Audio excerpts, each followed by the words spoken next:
Hello and welcome to a brand new Diablo lore based series in which I'm going to take you through all of the 7 Lords of Hell, starting with Belial, a Lord of Lies. Please note, spoilers for Diablo up to Act 2 are to follow. Belial, the Lord of Lies, is one of the lesser evils, of the 4 lesser evils in fact, of the 7 Lords of Hell. He lords over the realm of lies in Hell, and inhabitants are subjected to various forms of illusions and lies. What may seem a dark chamber spitted with spikes and gore may in reality be a calm oasis, and vice versa.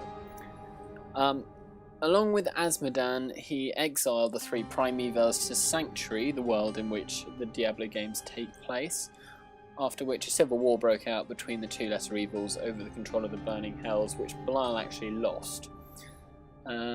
He's the main villain in the first half of Diablo 3, the first 2 acts, because he's taken over Kegistan and using the Coven, he's spreading his will and his influence throughout that, and that even affects the New Tristram in the first half, because Magda is also under his will there.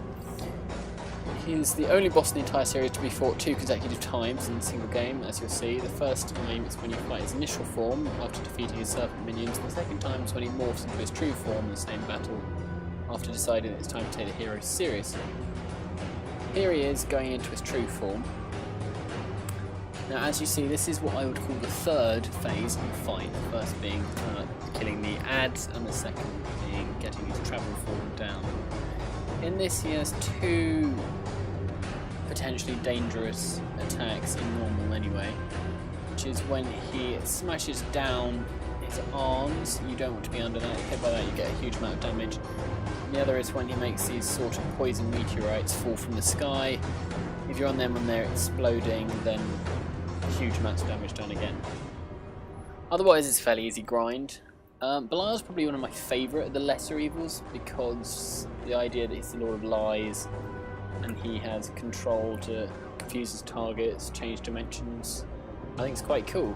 It's not too much about Belial, because although he's been in many books, this is the first of the Diablo games he's been in, so there's not too much to report.